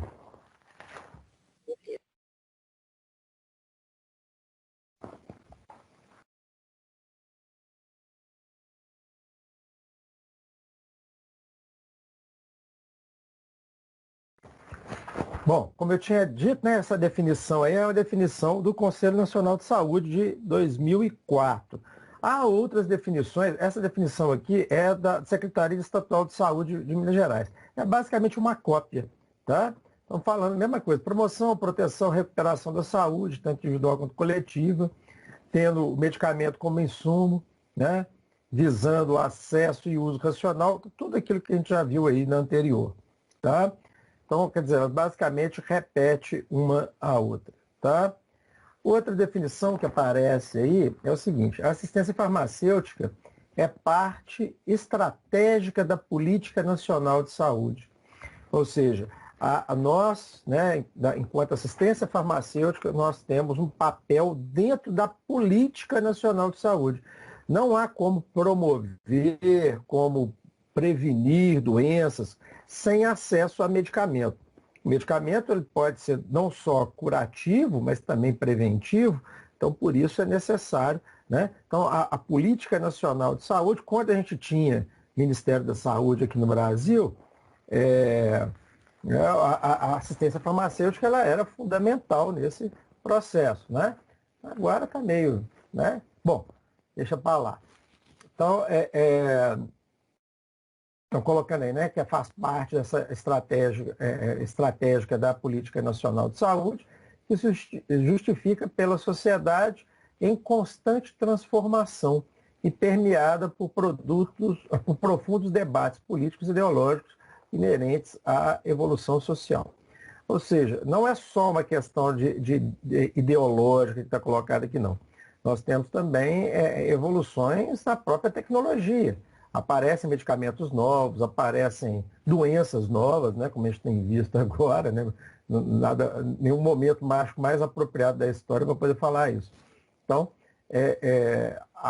o mundo está em constante transformação e, obviamente, que justifica a gente ter uma política nacional de saúde e a assistência farmacêutica está integrando justamente para poder resolver esses problemas, dirimir esses problemas aí que estão que vão aparecendo ao longo da história. Óbvio, né, que uma política nacional de saúde, ela está, quer queira, quer não, envolvida aí com questões políticas e ideológicas. Se eu entro, se tem um governo que é mais preocupado com a população pobre, com a população carente, você vai ter necessariamente uma expansão da saúde pública. Agora, se o governo está mais ligado a planos de saúde, a saúde privada e tudo mais, a saúde pública vai penar, né? Então, vai haver diminuição de verba para SUS, vai haver extinção de farmácia popular. Então, são coisas que vão acontecendo aí ao longo da história, de acordo com o tipo de governo que vier. Mas, de qualquer forma, o farmacêutico ele tem que ter essa visão, né, que a gente colocou aí, de saúde, né, como um bem, né, da população. Né? Então, e nós como instrumentos para poder chegar a essa saúde coletiva, né, de melhor qualidade. Então, além disso, ela tem como maior objetivo dirimir as contradições. Então, nós temos que estar tentando evitar que isso aconteça, que esses debates políticos e ideológicos interfiram na saúde da população, né? E as desigualdades e a exclusão. Então, não podemos admitir que não haja acesso e que esse acesso não seja um acesso racional, né? Como eu falei, não adianta o agente público, o prefeito, né, comprar ivermectina e distribuir para a população, sendo que a gente sabe, ou conhecidamente é sabido, que ela não vai fazer efeito na Covid, né? Mas, né, então, assim, são coisas que a gente tem que trabalhar e denunciar. E, efetivamente, esse fato que eu estou comentando aqui com vocês ocorreu, né? E passaram por cima da assistência farmacêutica do município. Isso gerou um mal-estar muito grande. Nós, da assistência farmacêutica do município, né, todos os farmacêuticos fazem parte, atuamos dentro dos meios legais, denunciamos no Ministério Público, e hoje tem um debate, né, já tem um acolhimento aí dessa queixa nossa contra o prefeito. Né? Então, quer dizer, aí você percebe o seguinte: nós que somos farmacêuticos da saúde pública, né? Nós temos esse papel, né, de não deixar que debates políticos e ideológicos, em ano eleitoral principalmente, interfira na saúde da população. Né? Então é importante que a gente esteja atento e vigilante o tempo inteiro nessa situação. Ok? Bom, beleza. Então, o histórico da assistência farmacêutica no Brasil. Eu já disse e repeti até uma vez aí já, que ele se confunde com a própria história da saúde no Brasil. Né? Estão todos me ouvindo aí? Beleza? Voltaram já todos aí?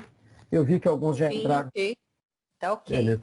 Eu vi que muitos aí já entraram, inclusive, aí também no grupo do Telegram, né? O Pedro, acho que até fez um perfil aí, que não tinha perfil no Telegram, parece, né? Entrou no Telegram, beleza. Bom, vamos lá. Então, como eu estava dizendo, há então se confunde basicamente uma coisa com a outra. Quando a gente fala de história da assistência farmacêutica no Brasil, então vamos falar um pouquinho da história do Brasil como um todo, né? Então, o Brasil colônia, né? A gente tem notícia basicamente a partir do Brasil colônia. Mas antes dele, eu não posso dizer propriamente que existia alguma coisa farmacêutica propriamente dita, mas óbvio que já existia a utilização de substâncias com finalidades medicamentosas. Né? Os pajés que existiam aqui antes da colonização europeia, né, portuguesa, eles já faziam, né, esse papel da medicina e da farmácia, mesmo sem ter esse nome. Né? Então, e o que acontece? Mesmo depois da chegada do europeu no Brasil em 1500, até a chegada da família real em 1808, não se tem basicamente nenhuma estrutura de saúde no Brasil. Né? Então, o que a gente acaba verificando é que a maior parte daquilo que acontecia em termos de saúde no Brasil colônia, antes da vinda da família real, era marcado basicamente pela filantropia, especialmente a filantropia religiosa. Então, as santas casas de misericórdia, né, as congregações religiosas que faziam, então, esse papel de saúde aqui no Brasil. Falar de saúde pública, nem pensar, isso não existia. né? Então era basicamente, sem falar que a própria estrutura sanitária do país era inexistente, né? Então as grandes cidades, como era o caso do Rio de Janeiro e Salvador, na época eram as principais cidades do país, não tinha uma estrutura sanitária, não tinha esgoto, não tinha água tratada. Então era realmente totalmente uma carência total de sistema de saúde. Com a chegada da família real, então, em 1808, começa, então, a fundação das universidades de medicina. Foram as 3 primeiras faculdades a serem fundadas no Brasil. A de medicina, direito e farmácia. Então foram as 3 primeiras a serem montadas aqui, né? Então, e aí começa a haver uma melhora da situação sanitária, inclusive porque a família real estava aqui, a corte se instala no Rio de Janeiro e, consequentemente, vai haver modificações na estrutura sanitária do Rio de Janeiro. Apesar de que não são grandes avanços se a gente fosse pensar em termos de estrutura sanitária de hoje. Tá? Bom, muito bem. Quando ocorre, então, a proclamação da República, em 1889, né, já basicamente ainda não existia uma estrutura pública de saúde. Tá? Até então, existia uma estrutura pública de saúde. Só em 1897, ou seja, a República 1889 e 1897 é que é criado, então, né, já pela Primeira República, aí, a criação da Diretoria Geral de Saúde Pública. É a primeira vez que esse nome de saúde pública aparece no país, né, no Estado, né, como um todo.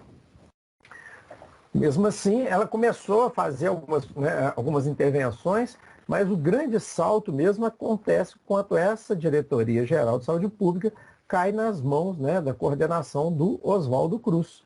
Oswaldo Cruz, todo mundo sabe, né, um conhecido pesquisador, médico sanitarista brasileiro, inclusive o descritor do Trypanosoma cruzi, né, da doença de Chagas, né? Então ele e Carlos Chagas são importantes nesse processo. Então, ele começa, enquanto coordenador, já em 1903, uma campanha de sanitização domiciliar, né? Então, os domicílios começam a ter estrutura sanitária, começa a se pensar em tratamento de esgoto, de água. Tratamento de esgoto não, né? Tratamento de esgoto nem hoje não existe, mas coleta de esgoto, né? Distribuição de água. Então, isso aí começa a aparecer já sob a coordenação de Oswaldo Cruz. Uma coisa que ele faz também, porque o centro do Rio de Janeiro era cheio de cortiços, né? Os cortiços eram as favelas da época, só que elas eram plantadas no meio da cidade, né? Então, o que eles fazem? Eles retiram essa população mais pobre e levam à periferia. Ou seja, o Oswaldo Cruz é um dos responsáveis pela criação das favelas no Rio de Janeiro. Tá? E no Brasil como um todo, mas, né, no Rio de Janeiro em especial, que era a principal, que era a capital das principais cidades. Mas, então você vê que a população pobre, mesmo naquela época, já levava tinta, né, naquela época. Então, foram removidos para a periferia. Em vez de dar condições sanitárias para naqueles cortiços, era mais fácil retirar, demolir e levar a população para fora da cidade. Bom, o Oswaldo Cruz também faz a primeira campanha obrigatória de vacinação no país. Então era obrigado a vacinar, as pessoas eram obrigadas a vacinar. E isso gera a famosa revolta das vacinas. Depois vocês digitem aí no Google, procurar revolta da vacina. Tem uma longa história falando sobre isso. Então começa com a varíola, mas também febre amarela e tudo mais. Então, hoje, né, a gente pensar assim, né, tinha o povo antigamente, né, se revoltava contra a vacina, não acreditava em vacina, achava que vacina fazia mal, né? Isso em 1903, gente, né? Há 117 anos atrás. Agora você vir falar que hoje tem gente que não acredita em vacina, que acha que vacina faz mal, né? Né? Então, quer dizer, pode parecer uma loucura, né? Na época era até aceitável, hoje é loucura você pensar numa coisa desse tipo, né? Mas essa foto, inclusive, que está colocada aí do lado, foi durante a revolta da vacina, se tombava, não tinha ônibus, não tinha carro para poder tombar, se tombava eram os bondes, né? Então um bonde tombado, o bonde número 55, tombado aí, né, na revolta das vacinas. Então houve um levante popular mesmo contra a vacinação, para vocês terem uma ideia. Só lembrando que em 1903, depois, nesse período do início do século, né, do século passado, ocorre, então, também, né, em 1919, 1920, a gripe espanhola, matou gente para danar aqui no Brasil. Então, foi assim, um período bastante conturbado em termos de saúde também. Ainda dentro da Primeira República, em 1923, ou seja, 20 anos depois, ocorre a primeira reforma sanitária, né, a criação do Departamento Nacional de Saúde. Esse Departamento Nacional de Saúde vai dar as bases aí da saúde, mas ainda não era como hoje a gente entende, por exemplo, o Ministério da Saúde. Tá? Era um departamento ainda, não era um ministério. Né? E uma coisa importante que aparece em 1923, aí já depois dessa gripe espanhola e tudo mais, é o aparecimento das caixas e institutos de aposentadoria e pensão, as CAPs e os IAPs. Né? Então nós temos, inclusive, aqui em Belo Horizonte, tem um conjunto famoso, conhecido, né, como conjunto habitacional, chamado IAPI, Instituto de Aposentadoria e Pensão dos Industriários. Então, o pessoal que trabalhava na indústria, né, então eles construíram essas caixas, esses institutos, eles tinham verba, recebiam verba dos trabalhadores e parte dos empregadores e conseguiam, então, criar uma série de estruturas para esses beneficiários. Né? Então, a Caixa de Aposentadoria e Pensão, então, que é o início da previdência social do país, é baseada nisso. Então, essas caixas, elas tinham essa ideia de, obviamente, que elas faziam essa movimentação desse dinheiro, então, construíam esses prédios, e isso aí depois tinha um custo, né, era subsidiado tinha um custo, o investimento retornava e eles faziam aquela massa de dinheiro crescer, justamente para poder pagar depois as aposentadorias para os grupos, né? Aqui esse desenhozinho que está do lado aí, da Caixa de Aposentadoria e Pensão dos Ferroviários. Né? Então, parte do dinheiro que mantinha essas caixas e institutos era dos trabalhadores, recolhido dos trabalhadores, e outra do empregador. Perceba que nessa época ainda a União, ou seja, o Estado, ainda não entrava nesse processo, ou seja, isso daí era uma coisa das categorias profissionais. O que vocês percebem né, de crueldade nesse processo aí? Né? O que era problemático quando você fala em saúde pública, com uma estrutura baseada em caixas de aposentadoria, institutos de aposentadoria e pensão? Quem não trabalhava não tinha acesso, no caso. Perfeito, isso mesmo. Ou seja, se você não tivesse carteira assinada, se não tivesse trabalho, você estava alijado, você não podia aposentar, obviamente, e você não podia ter acesso à saúde. Né? Muitas dessas caixas de aposentadoria, elas começaram, então, a desempenhar esse papel, né, de saúde também, de ter instrumentos e como é que a gente diz? Equipamentos de saúde. Né? Então, aqui no histórico da assistência farmacêutica, se confunde aí. Então, esses IAPs, né, o Instituto de Aposentadoria e Pensão, eles são um marco histórico, porque esses institutos eles começam a possibilitar aos beneficiários a compra de alguns medicamentos por preços especiais. Eles subsidiavam esses medicamentos.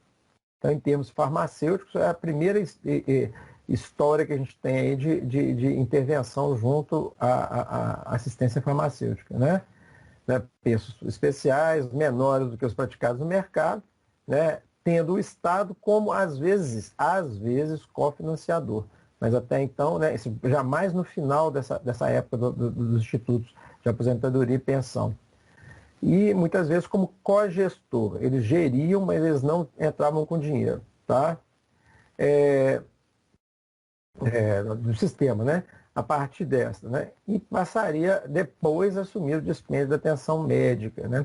Então, todos esses IAPs, né, ou esses institutos e caixas de aposentadoria, que faziam esse papel. O Estado muitas vezes entrava só como gestor, né, ou como fiscalizador desses processos. Quem não tinha emprego não tinha acesso à medicação, né, não tinha dinheiro. Se ele não tinha dinheiro, ele não podia comprar pelo preço cheio. E se não fazia parte da caixa, ele não tinha direito a preço especial. Então era muito complicado. O acesso realmente ficava muito difícil nessa época. Então, beleza. Aí, gente, em 64 tem o golpe militar e ocorre, então, começa a ditadura militar civil, né? A gente fala militar civil porque foi apoiada também por parte da sociedade civil.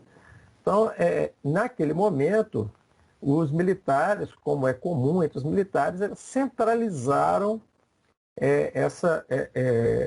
esses recursos da Previdência. Então, pegaram esses diversos institutos e caixas de assistência e juntaram tudo numa coisa só. Foi um momento, né, onde estava uma expansão no país e o número de carteiras assinadas estava aumentando. E isso eles viram com uma grande oportunidade para poder aumentar a massa financeira, né? Então, mais carteiras de trabalho, né? Então, mais pessoas procurando também serviço de saúde. Então, em novembro de 1966, ou seja, o golpe foi em 64, em 66, todos os institutos que atendiam os trabalhadores do setor privado foram unificados, extintos e unificados em um único, gerido pelo Estado, que era o Instituto Nacional de Previdência Social, ou o INPS, o famoso INPS. Então, nessa época, junta tudo, mas aquele problema básico continua acontecendo. Ou seja, quem não tinha a carteira de trabalho e previdência social, né, ele estava fora dessa assistência. Né?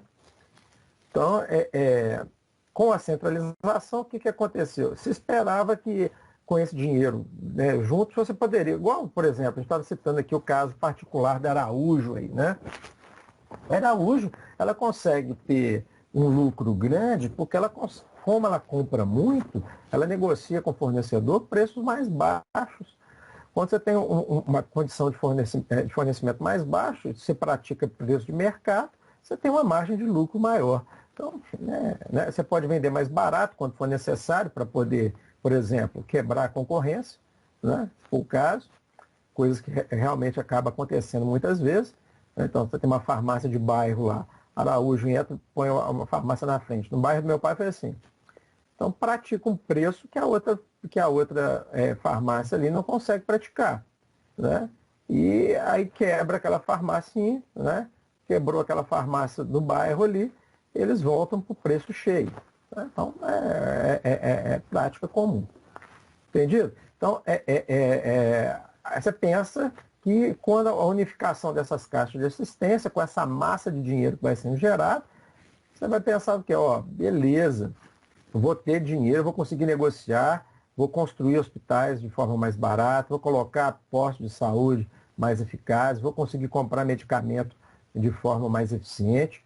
Mas não. O que eles fizeram? Ao invés de investir nessa estrutura própria, né, hospitalar, da rede de saúde própria, eles resolveram fazer contratar serviço privado. Então, eles começaram a terceirizar essa ação, né, da saúde.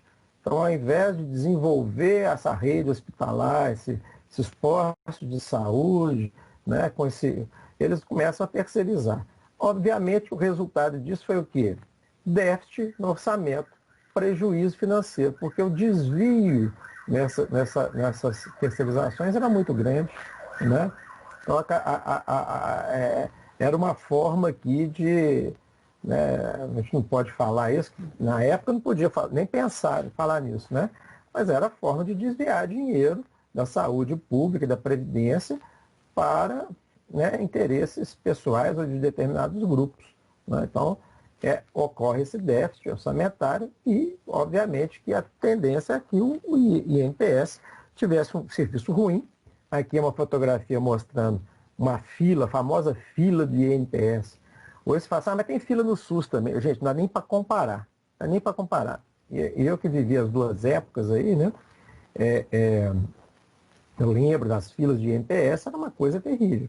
E todos os trabalhadores tinham que se submeter a ela, né?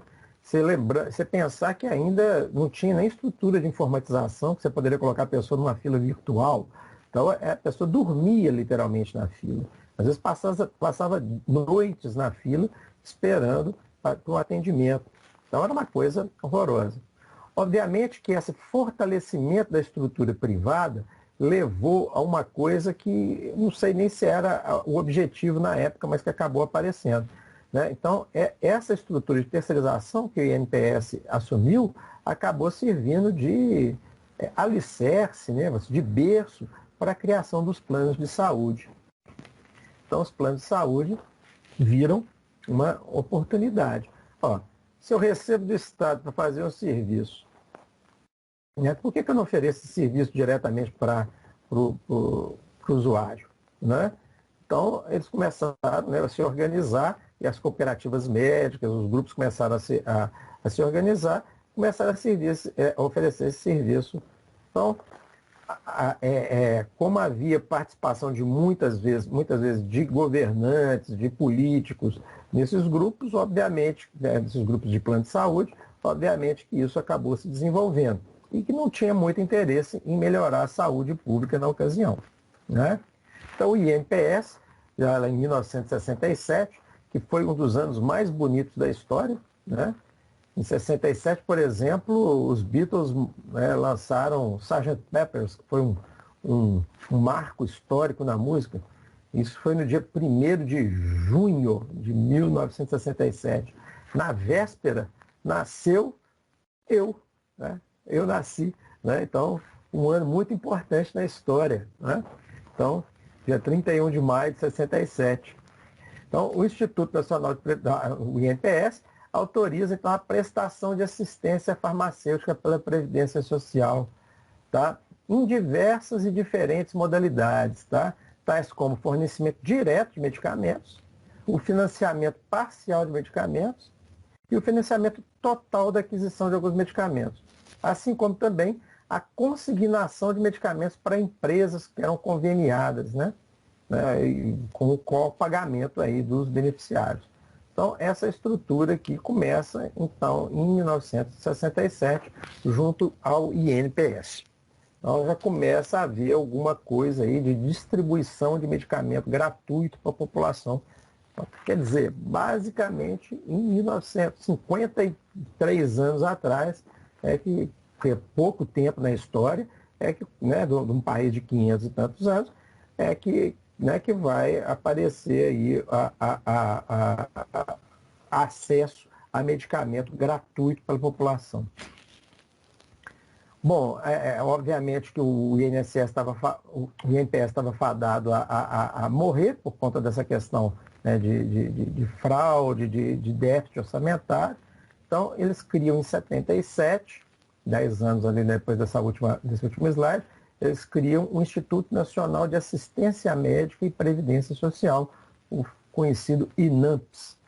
Esse INAMPS, depois, ele passou tirou essa parte médica, que virou, então, que foi para o Ministério da Saúde, e, né, desmembrou e ficou, então, simplesmente o Instituto Nacional de Seguridade Social, que é o INSS, que existe até hoje. Também está sendo sucateado, né? Beleza. Então, e a assistência farmacêutica em paralelo a isso? Bom, em 71 surge então a Central de Medicamentos. Olha que bacana. Isso foi um avanço, realmente, uma coisa muito legal que apareceu.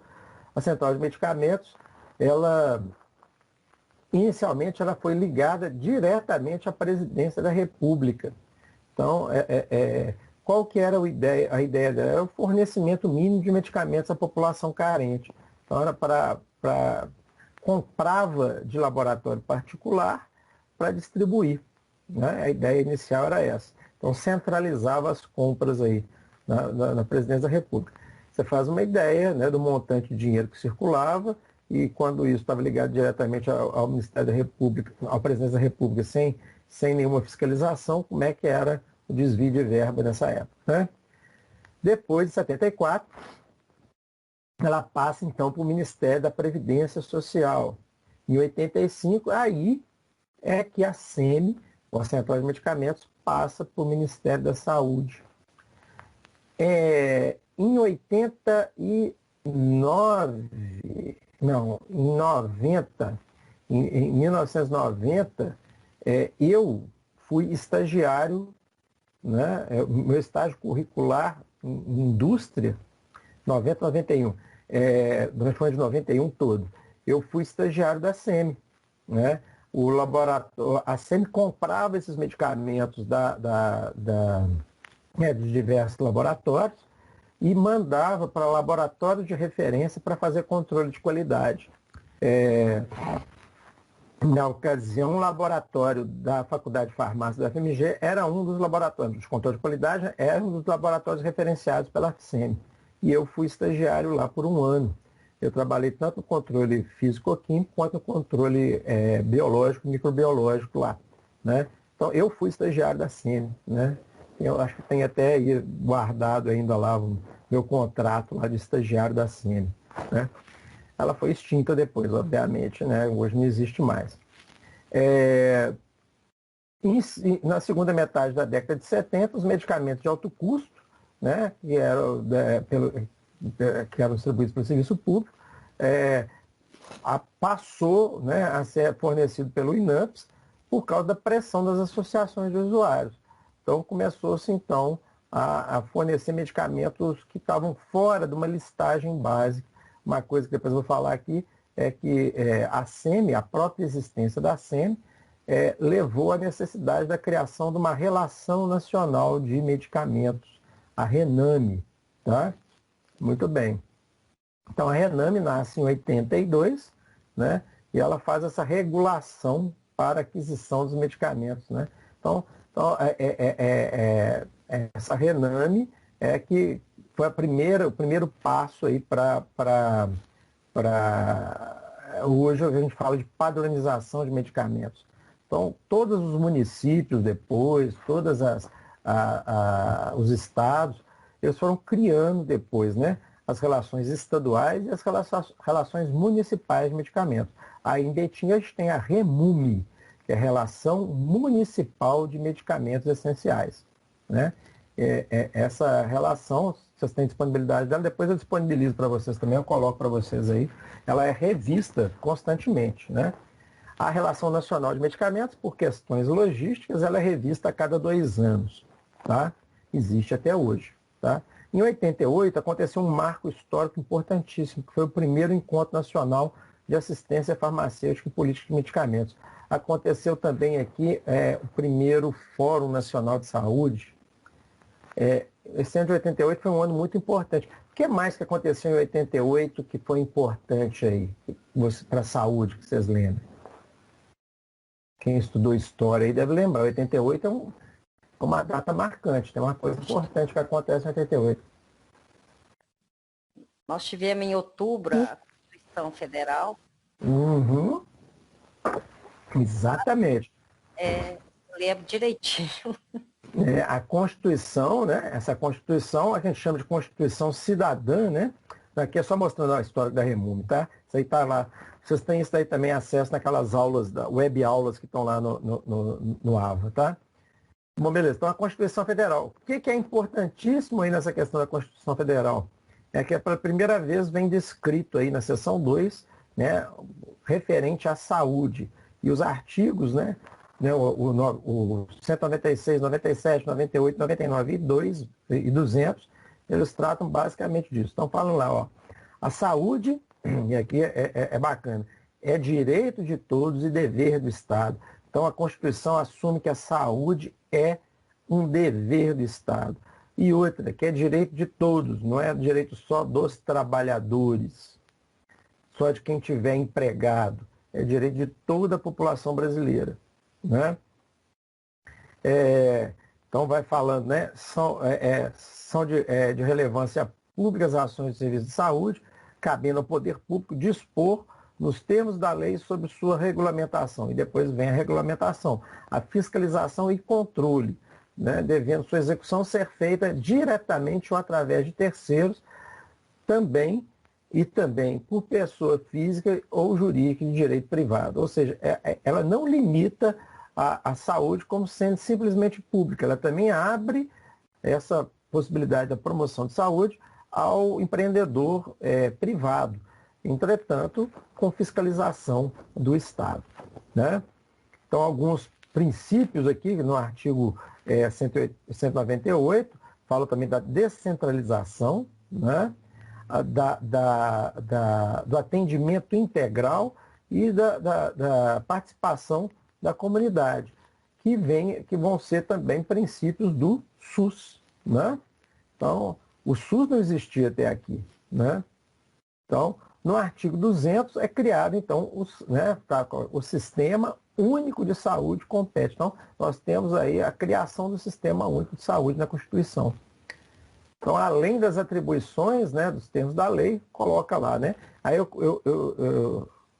controlar e fiscalizar procedimentos, produtos e substâncias de interesse para a saúde, né, e participar da produção de medicamentos, equipamentos imunobiológicos, hemoderivados e outros insumos. Então, já contempla aqui também. Óbvio, gente, a Constituição, ela dá linhas gerais, e depois tem as normas reguladoras, as leis próprias, né? E a lei que rege o SUS é a Lei 8080, né? Então, de 1990. Então, ó, 88 para 90, 2 anos, demorou aí para poder reger, né, para essa elaboração da Lei 8080. Então, ela coloca, né, que ela define, então, o compromisso público é garantir assistência integral à saúde, inclusive a farmacêutica. Isso está descrito lá, né? Então, a assistência farmacêutica ela passa a ser elemento fundamental no SUS. Então, está aqui, né, na Lei 8080, está lá, né, capítulo 1º, artigo 5º, né, no artigo 6º, lá no inciso 1º, letra D, né, de assistência terapêutica integral, inclusive farmacêutica. Isso aqui foi uma briga dos farmacêuticos na época, né, para colocar, porque bastava dizer, né, assistência terapêutica integral. Quando você fala de integral, você está falando também da farmacoterapia, né? Mas aqui não, né? Os farmacêuticos quiseram que tivesse isso explícito, para depois nenhum gaiato falar que não, medicamento à parte, né? Então, está colocado aí explicitamente. É um direito do brasileiro, independente de ele estar empregado ou não, a assistência integral, incluindo a farmacêutica. Tá? Então, é direito do cidadão. Então, o SUS, ele coloca aí os princípios básicos do SUS, então a gente está terminando, viu, gente? Né? A universalidade, né?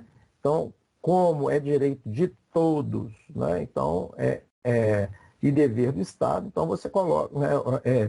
Você entende que é o atendimento, que o direito é universal. O SUS é universal, é para todo mundo. Agora, não confundir o universal com, como é que eu vou dizer, com bagunça, né? Porque tem gente que acha que pegou a prescrição lá no Pará e quer ser atendido na unidade de saúde do Alvorada. Você tem, né, a organização dentro das áreas de abrangência, então o acesso é universal, mas você tem também um equipamento público que tem que ter uma lógica, né? Eu, quando vou fazer uma programação, por exemplo, os meus usuários, eu tenho lá X usuários com mais de 60 anos que têm direito a receber caneta de insulina, tá? Então, essa programação eu faço. Eu sou farmacêutico ali da unidade, eu faço essa programação. Beleza. Esses pacientes são cadastrados, eu acompanho esses pacientes, sei quando é que eles vão buscar, mais ou menos a época, sei tudo. Agora, se chega gente de fora, descobre que ali naquela unidade tem caneta e quer pegar, e aí fala assim, mas o SUS é universal, eu posso pegar em qualquer lugar. Não é bem assim. Nessas inteligências têm acesso, mas, né, é universal, mas essa garantia ela é municipal e dentro do município ela é regionalizada. E nessas regiões você ainda tem áreas de abrangência. Então aquela área de abrangência tem uma programação própria. Então é importante a gente entender isso e fazer a população entender também. Tá? Para cobrar do prefeito lá da outra cidade. Aqui em Belo Horizonte, no início do SUS era isso. O povo pegava o doente, punha na ambulância e despejava na porta do Hospital das Clínicas, aqui, da Santa Casa, aqui em Belo Horizonte, e deixava o sujeito lá se virar. Então, o SUS é universal. Aí foi aparecendo os consórcios, foi aparecendo câmeras de compensação. Então, se eu atendo um paciente de Brumadinho, por exemplo, o município de lá tem que ressarcir ao SUS Belo Horizonte, né, esse valor que foi gasto com aquele paciente. Então, são câmaras, né, é universal, mas não é bagunça. Tá? Equidade, isso aqui é bacana de dizer. Também no mesmo artigo fala que a saúde é direito de todos. Né? E como está também no artigo 5º, né, dos direitos individuais, falando que todos são iguais perante a lei, sem distinção de qualquer natureza, então a gente parte do pressuposto que todas as pessoas têm direito de forma igual ao tratamento no SUS.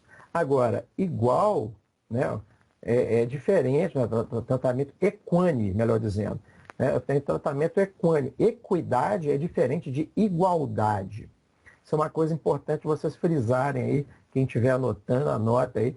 Equidade e igualdade são duas coisas diferentes. Eu posso ter tratamentos equânimes sem necessariamente serem tratamentos iguais. Tá? Por quê? Porque um dos princípios, né, é tratar de forma desigual os desiguais.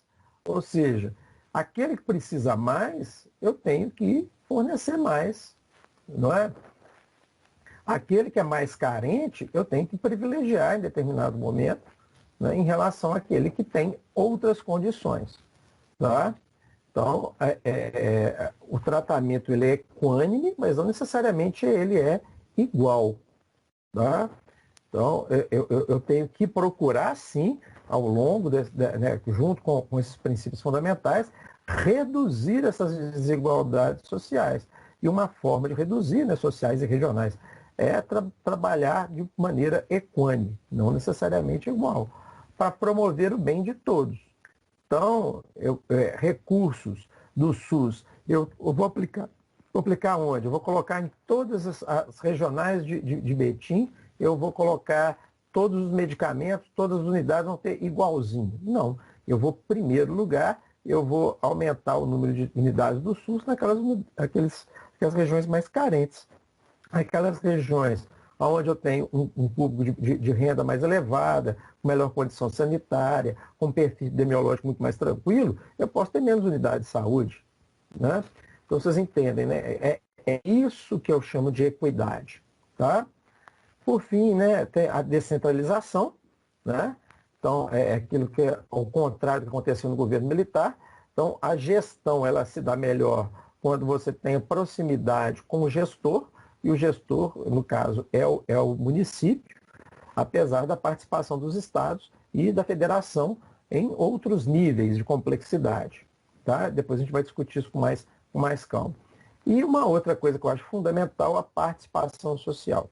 É inadmissível que até hoje, né, os conselhos municipais, regionais de saúde, eles não tenham uma força maior, né?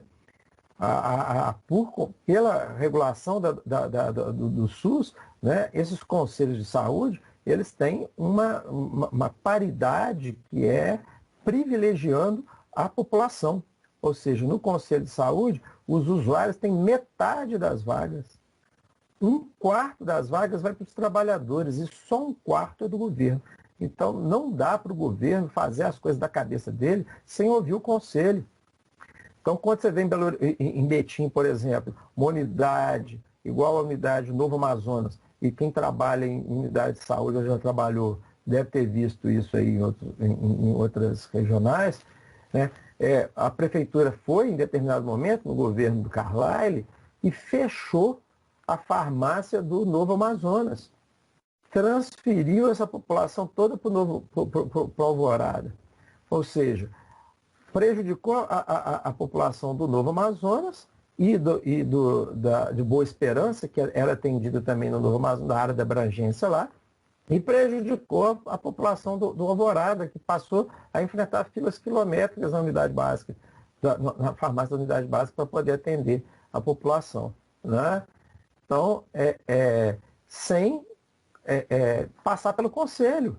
O conselho ficou quietinho, então o conselho não entendeu ainda, né? Nós não conseguimos efetivar isso. Eu acho que a maior prova de que os conselhos municipais de saúde, regionais de saúde de Betim, ainda não têm a força, ou não sabem a força que tem, é que até hoje nós não temos eleição para gerente. Gerente de unidade básica, eu vou frisar isso, é um cargo de gestão pública, né? É um cargo que tem que ser eletivo. Belo Horizonte já faz isso, né? Os gerentes de posto são cargos eletivos, eles são votados, né? Tem votação da população, dos trabalhadores, né? E tem, obviamente, a efetivação pelo governo, mas são cargos, aqui em Betim até hoje nós temos cargos comissionados, né? São cargos indicados, cargos políticos, indicado por vereador, indicado por políticos ligados ao prefeito, né? E isso não garante um bom acesso da população, né? Isso vai garantir o interesse do gestor, mas não da população como um todo. Então, essa participação social na gestão do SUS é uma coisa que está na Constituição Federal e que está na Lei 8080. Então, tem que ser cobrada, né? A Lei 8080 é de 90. Nós já temos 30 anos e ainda não conseguimos fazer em Betim isso acontecer. Beleza, gente? Já deu o nosso horário. Vamos interrompendo por aqui. Alguma colocação? Alguém quer comentar alguma coisa aí? Vive esses problemas aí que eu relatei?